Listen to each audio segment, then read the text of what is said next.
இளநீல போதை இருக்கா? கல்லுல யாரு போதை இருக்குன்னு சொன்னது? கல்லுல போதை இருக்கு கிடையாது. கல்லு வந்து ஒரு உணவினுடைய ஒரு பகுதியா, அது போதை கிடையாது. நீங்க வந்து அந்த நம்ம கல்லு லட்சுமணனா அவர் பேர் என்ன?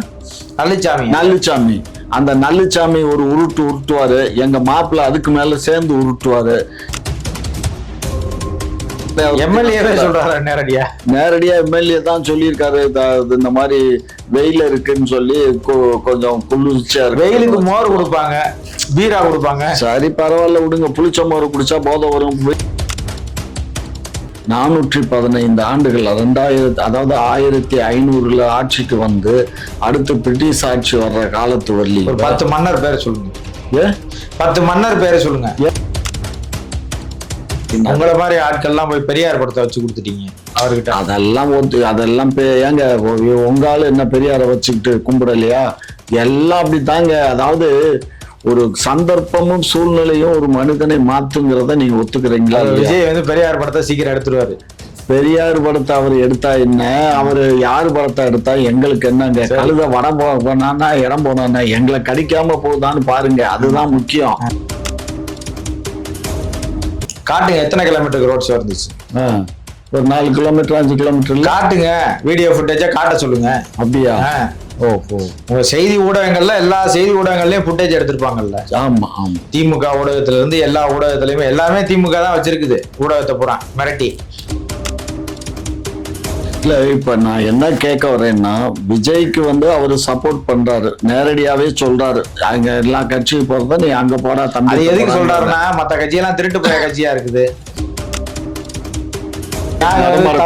தமிழ்நாடு நாயுடு பேரவை வந்து நாம் தமிழர் கட்சியை ஆதரிக்குதுன்னு சொன்னா கூட அண்ணன் ஏத்துக்குறாரு. நான் எப்பயும் ஆதரவு தான், அதுல ஒண்ணும் மாற்று கருத்து இல்ல. ஊழலுக்கு எதிரான ஆள் தான் நானு. ஊழலுக்கு எதிரான ஆளான திமுக ஆதரிக்கிறீங்களா? திமுக ஊழல் இல்லையே. திமுக ஊழல்னு நீங்க தானே சொல்றீங்க. நான் சொல்லிடாதீங்க வெளியில. யார் சொன்னா? மக்கள்கிட்ட வெளியில போய் சொல்லிடாதீங்க. மக்கள் திமுக ஊழல் இல்லாத கட்சி சொல்லிடாதீங்க.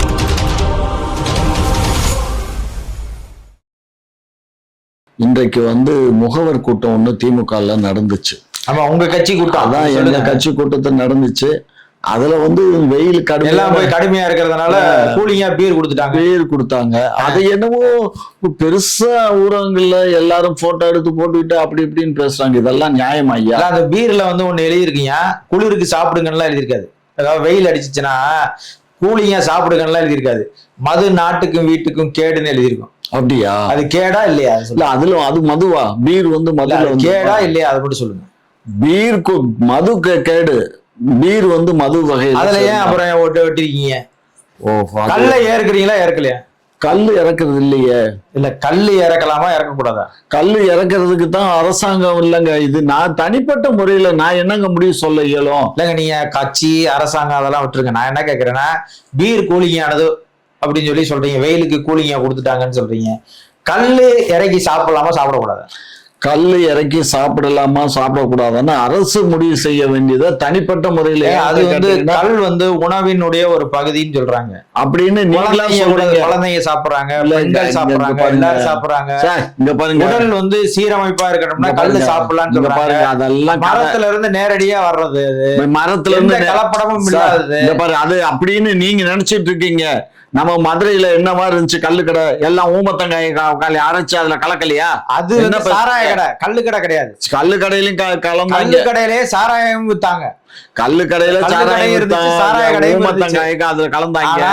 கல்லு வந்து உங்களுக்கு தெரியும் இயற்கையினுடைய உணவு. அது வந்து டைரக்டா தென்னை மரத்துல இருந்து, பனை மரத்துல இருந்து இறக்குறது, ஈச்ச மரத்துல இருந்து இறக்குறது. சொல்றதை கேளுக்கண்ணு, அதுல இருந்து இறக்கி கொடுக்கக்கூடிய கல்லு அந்த அளவுக்கு குவாண்டிட்டி நிறைய உற்பத்தி ஆகாது கண்ணு. கண்டிப்பா இவங்க இதுல வந்து என்னன்னா, சரி இப்ப அந்த தென்னை மரத்துல கட்டியிருக்க முட்டியெல்லாம் வந்து போலீஸ் போய் உடைக்கலாமா? உடைக்கலாம்ல. எதுக்கு உடைக்கணும்னு கேக்குறேன். எதுக்கு கல்ல தென்னை மரத்துல இருந்து இளநீ சாப்பிடலாம், தென்னை மரத்துல இருந்து தேங்காய் பிடிங்கி சாப்பிடலாம். தென்னை மரத்துல இருந்து வர கல்ல சாப்பிடக்கூடாதுன்னா என்ன சட்டம்? எனக்கு புரியல. இல்ல நீங்க சொல்றது எப்படி இருக்குன்னா, பொண்டாட்டியை கட்டிக்கலாம், ஆனா அடுத்த பொண்டாட்டியை கட்டிக்கல முடியுமா? அது கல்லு வந்து ஒரே தென்னை மரத்துல இருந்து வர்றது தானே. ஒரே தென்னை மரத்துல இருந்து வந்தாக்க அதான் இளநீ சாப்பிடலாம் சார். இங்க பாருங்க, அதுல இருந்து வர்ற தேங்காய் இளநீ முத்துனதுக்கு பிறகு தேங்காய் அதை உடைச்சு இருங்க சார், தேங்காயில இருந்து சட்னி செய்யலாம், குழம்பு செய்யலாம், எல்லாம் சாப்பிடலாம். இளநீல போதை இருக்கா? இளநீல போதை இருக்கா? கல்லுல யாரு போதை இருக்குன்னு சொன்னது? கல்லுல போதை இருக்கு கிடையாது. கல்லு வந்து ஒரு உணவினுடைய ஒரு பகுதியா, அது போதை அது கிடையாது. நீங்க வந்து அந்த நம்ம கல்லு லட்சுமணனா அவர் பேர் என்ன, நல்லுச்சாமி. நல்லுச்சாமி. அந்த நல்லுச்சாமி ஒரு உருட்டுவாரு, எங்க மாப்பிள்ள அதுக்கு மேல சேர்ந்து உருட்டுவாரு. அவருடைய ரெண்டு உருட்டையும் சேர்த்துக்கிட்டு நீங்க உருட்டுறீங்க. கல் உண்ணாமைங்கிறது அந்த காலத்திலேயே இருக்கு சார். ராஜராஜ சோழன் காலத்திலே கல் உண்டு அந்த பரதியர்கள்லாம் வந்து தெருக்கல் அராஜகம் பண்ணாங்கன்னு சொல்லி நான் படிச்சிருக்கேன் சார். கல் வந்து உணவினுடைய இன்னொரு பகுதி. அதாவது வந்து நீங்க எப்படி, சரி நீங்க சொல்லுங்க. நான் என்ன கேக்குறேன், பீர் வந்து நல்லதா கெட்டதா?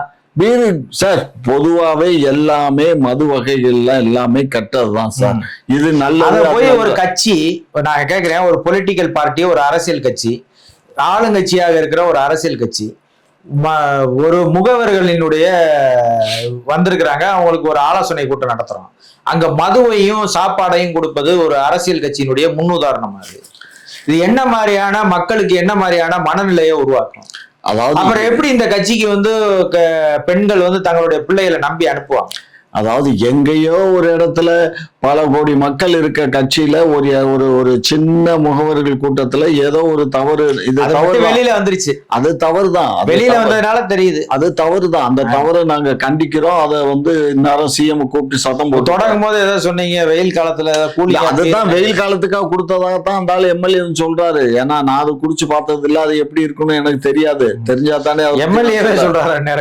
நேரடியா எம்எல்ஏ தான் சொல்லியிருக்காரு. இந்த மாதிரி வெயில இருக்குன்னு சொல்லி கொஞ்சம் குளிர்ச்சியா இருக்கு. வெயிலுக்கு மோர் கொடுப்பாங்க, பீரா கொடுப்பாங்க. சரி பரவாயில்ல விடுங்க, புளிச்ச மோர் குடிச்சா போதை வரும். வீட்டுல அந்த காலத்துல நம்ம எல்லாம் புளிச்ச தண்ணியை குடிச்சாலே போதை வரும். நீச்ச தண்ணி கொடுக்கலாம். நீச்ச தண்ணி எங்க இருக்கு இப்ப எல்லாம்? சர்பத்து கொடுக்கலாம். சர்பத்து வேணா இளநீ கொடுக்கலாம், கரும்புச்சாறு கொடுக்கலாம்.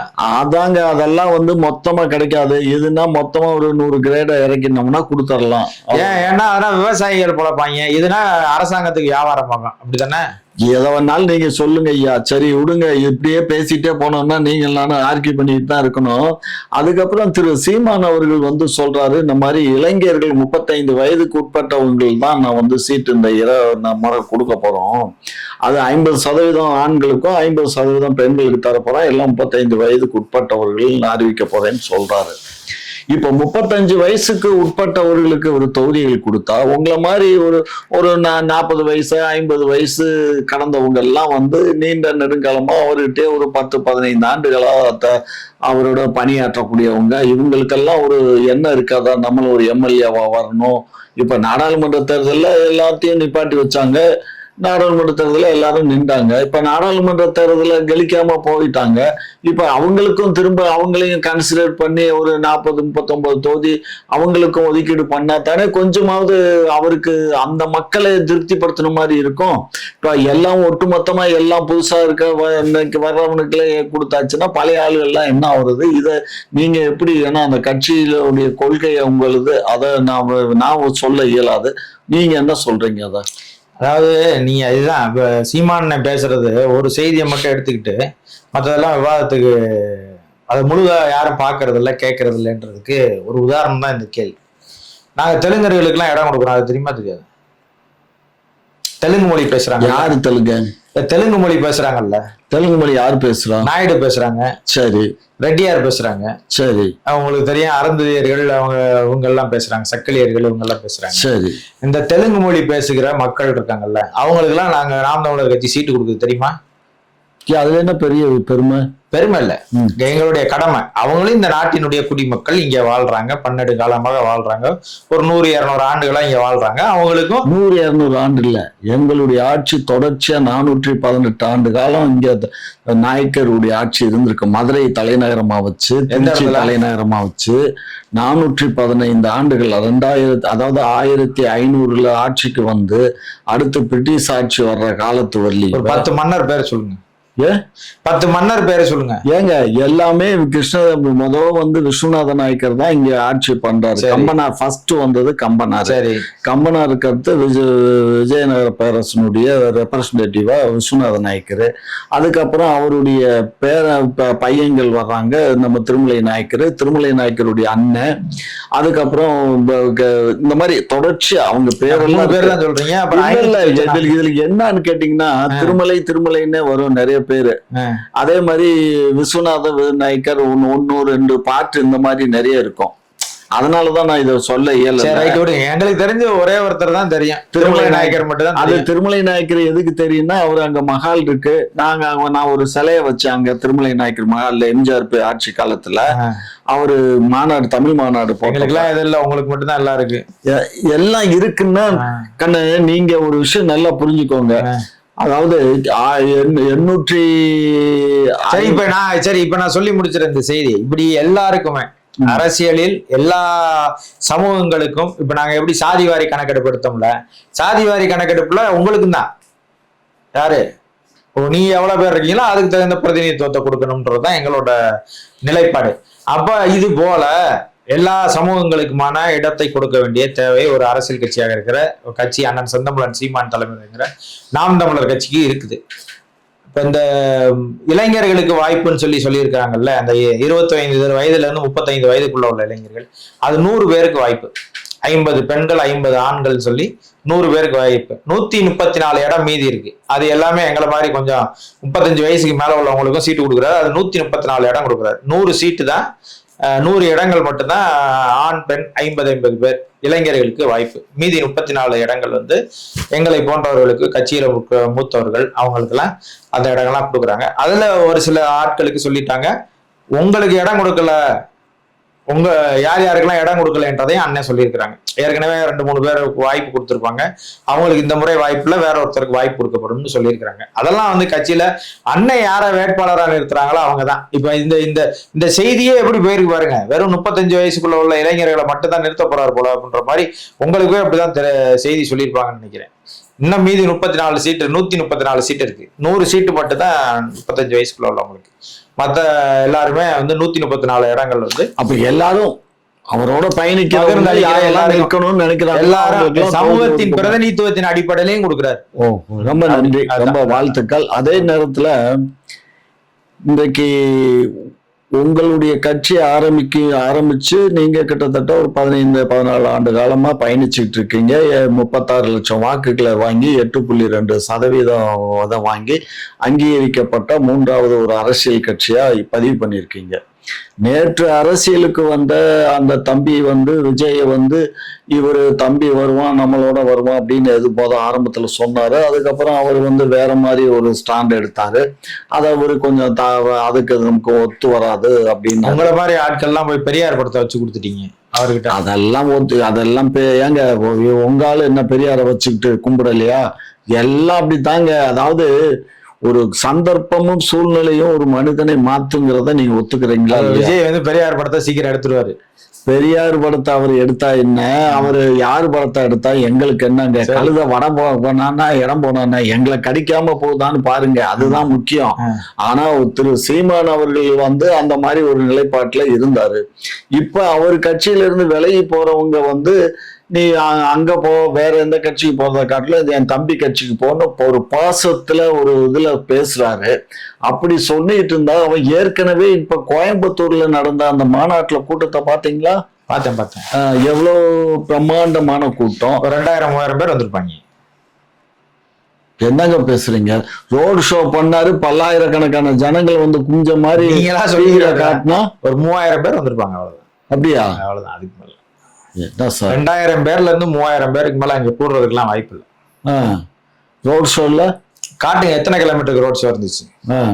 ஒரு 4 கிலோமீட்டர் 5 கிலோமீட்டர் காட்டுங்க, வீடியோ ஃபுட்டேஜா காட்ட சொல்லுங்க. அப்படியா? ஓஹோ. உங்க செய்தி ஊடகங்கள்ல எல்லா செய்தி ஊடகங்கள்லயும் ஃபுட்டேஜ் எடுத்திருப்பாங்கல்ல. ஆமா ஆமா. திமுக ஊடகத்துல இருந்து எல்லா ஊடகத்திலயுமே எல்லாமே திமுக தான் வச்சிருக்குது ஊடகத்தை பூரா மிரட்டி. அவங்களே நேரம் எடுத்து காமிச்சிருப்பாங்களா ரோட் ஷோ, எவ்வளவு பெரிய ரோட் ஷோ இருந்துச்சுன்னா. சரி சரி அப்படி காமிக்கலன்னா கூட விஜய் ரசிகர்களை காமிக்க சொல்லுங்க, எத்தனாயிரம் கிலோமீட்டர் வந்துச்சுன்னு. விடுங்க சார், அதை பத்தி நமக்கு கவலை இல்லை சார்.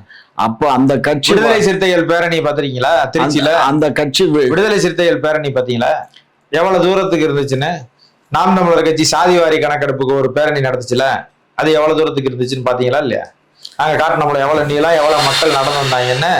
அதே போல இந்திய எதிர்ப்பு பேரணி சென்னையில நாங்க நடத்தினா நாகரத்ன திடல்ல இருந்து நாங்க நவம்பர் 1 அன்னைக்கு இந்திய எதிர்ப்பு பேரணிக்கு ஒரு பேரணி நடத்தினோம். அதோட ஃபுட்டேஜும் காமிச்சோம். அது போல ஒரு ஃபுட்டேஜ் காட்ட சொல்லுங்க விஜய், இந்த ரோட் ஷோல உள்ள ஃபுட்டேஜ். இல்ல இப்ப நான் என்ன கேட்க வரேன்னா, விஜய்க்கு அவரு சப்போர்ட் பண்றாரு, நேரடியாவே சொல்றாரு அங்க எல்லா கட்சிக்கு போறத நீ அங்க போறா தம்பி. அது எதுக்கு சொல்றாருன்னா, மத்த கட்சியெல்லாம் திருட்டு போய கட்சியா இருக்குது, அதனால சரி இப்பதான் ஒரு புதிய ஆற்றலா வந்திருக்கிறாரு, ஒரு புதிதாக வந்திருக்கிற ஒரு கட்சிக்கு இப்போ என்கிட்ட இருந்து போறதா இருந்தா ஏன்டா திருட்டு பயலுக்கு கட்சிக்கு போற, திருட்டுத்தனம் பண்ணவன், முள்ளமாரித்தனம் பண்ணவன், ஊழல் பண்ணவன், ஊர் அடிச்சு உலையில போட்டவங்க, கடனாக்கி வச்சிருக்க கட்சி, இப்படி பல இந்த அலிகேஷன்ஸ் உள்ள கட்சிக்கு போகாம ஒரு புதிய ஆற்றலா இருக்க விஜய்கிட்ட நம்பி விஜய்கிட்ட வேணாலும் போங்கன்னு சொல்றாரு. வேணும் சரி. அப்படி போனா உறவு நீடிக்குமா? அந்த மாதிரி உறவு வந்தா வரக்கூடிய 2026 தேர்தல்ல விஜயோட கூட்டணிக்கு சான்சஸ் பாசிபிலிட்டிஸ் இருக்கா? விஜய் தமிழ் தேசியமும் திராவிடமும் ஒண்ணுன்னு சொல்றாரு. அவருடைய அரசியல் நிலைப்பாட்டுல தெளிவான முடிவு இல்லைன்றத நாங்க ஆரம்பத்துல இருந்து, அவர் என்னைக்கு நான் உங்களுக்கு அக்டோபர் 27ஆம் தேதியா நவம்பர் 27 அக்டோபர் 27ஆம் தேதி ஒரு மாநாடு நடத்தி அறிவிச்சார்ல, எங்களுடைய 5 கொள்கை தலைவர்ல ஒருத்தர் பெரியாரு அதெல்லாம் காமிச்சாரு. அப்ப சொல்லும் போது சொன்னாரு, தமிழ் தேசியமும் திராவிடமும் எங்களது இரு கண்கள்னு சொன்னாரு. அதுல நாங்க நேர எதிராக இருக்கிறோம் அந்த நிலைப்பாட்டுல. அப்படி ஒரு நிலைப்பாடு உள்ள ஒரு அரசியல் கட்சியோடு நம்ம எப்படி டிராவல் பண்ண முடியும்னு ஒண்ணு இருக்குல்ல, அதெல்லாம் விஜய் மறுபரிசீலனை செய்யணும். அதுக்கப்புறம் கூட்டணிக்கு வருவதாக இருந்தா அவர் தான் முடிவெடுத்து வரணும். அண்ணனுடைய அண்ணனை முதலமைச்சர் ஆக்குறதுக்கு அண்ணனுடைய தலைமை ஏற்று நான் வர்றேன், அண்ணன் என்ன சொல்றாரோ நான் அதை கேட்கிறேன், அண்ணனுடைய அஜெண்டாலாம் எனக்கு பிடிச்சிருக்கு அப்படின்னு சொல்லிட்டு வந்ததுக்கு பிறகுதான் கூட்டணி பத்தி பேச முடியும். இப்ப வரைக்கும் பேசுறதுக்கெல்லாம் வாய்ப்பு இல்லை. சரி, பாட்டாளி மக்கள் நாம் தமிழருக்கு ஈக்குவலா தானே பேசுறாங்க. நாம் தமிழர் பாட்டாளி மக்களுடைய கொள்கை எல்லாமே ஏறக்குறைய நாம் தமிழர் மாதிரி தான் இருக்கு. அவங்க திராவிடத்தை என்னைக்கும் ஆதரிக்கிறதே இல்லை. அவங்க தமிழ் தேசியத்தை தான் அவங்களும் முன்னெடுக்கிறாங்க. அப்ப நீங்க அவங்களோட கூட்டணி சேர்றதுக்கு சான்சஸ் இருக்கா? இல்ல, நான் அண்ணன் செந்தமிழன் சீமான் தலைமை ஏற்று யார் வந்தாலும் சரி ஏற்பான், அதுல எதுவும் மாற்றம் இல்லை. திமுக, அதிமுக, பிஜேபி, காங்கிரஸ் இந்த 4 பேரும் வாய்ப்பு இல்லை, வர்றதுக்கு வாய்ப்பு இல்லை. அண்ணன் செந்தமிழன் சீமான் தலைமையை ஏற்று வேற யார் வந்தாலும் சரி, எந்த அரசியல் கட்சி வந்தாலும் சரி அண்ணன் முடிவு எடுப்பாங்க. அதுல ஒன்றும் பிரச்சனை இல்லை, பரிசீலனை செய்யலாம். நீங்க கூட கூட்டணி வச்சுக்கலாம். அண்ணன் கேட்டு நாங்க தமிழ்நாடு நாயுடு பேரவை நாம் தமிழர் கட்சியை ஆதரிக்குதுன்னு சொன்னா கூட அண்ணன் ஏத்துக்குவாரு. நான் எப்பயும் ஆதரவு தான், அதுல ஒண்ணும் மாற்று கருத்து இல்ல. ஊழலுக்கு எதிரான ஆள் தான் நானு.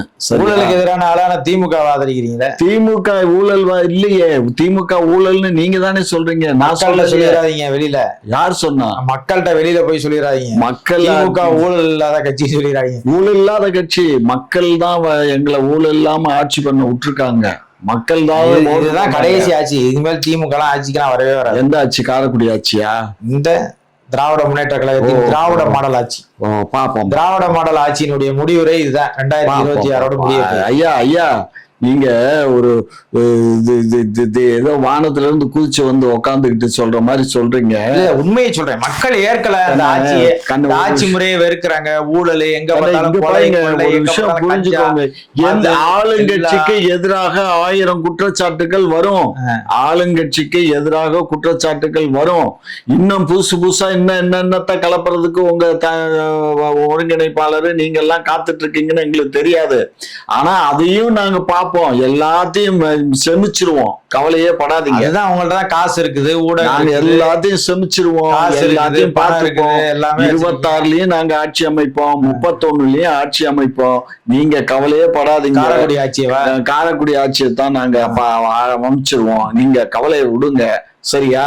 உங்க கட்சி நல்ல ஆள் போல் பெருகட்டும், நாங்க வாழ்த்துறோம். வாங்க, நீங்க சட்டமன்றத்துல எதிர்க்கட்சி வரிசையில வந்து உட்காருங்க, உங்களுக்கு நாங்க எதிர்க்கட்சி தலைவர் அந்தஸ்து கொடுக்கணும், நான் எதிர்க்கட்சி வரிசையில நான் மேல கேலரியில இருந்து பார்க்கணும் என்ன பேசுறாரு சீமான். நாங்க முதலமைச்சர் ஆகிறதையும் நீங்க பார்க்க தான் போறீங்க.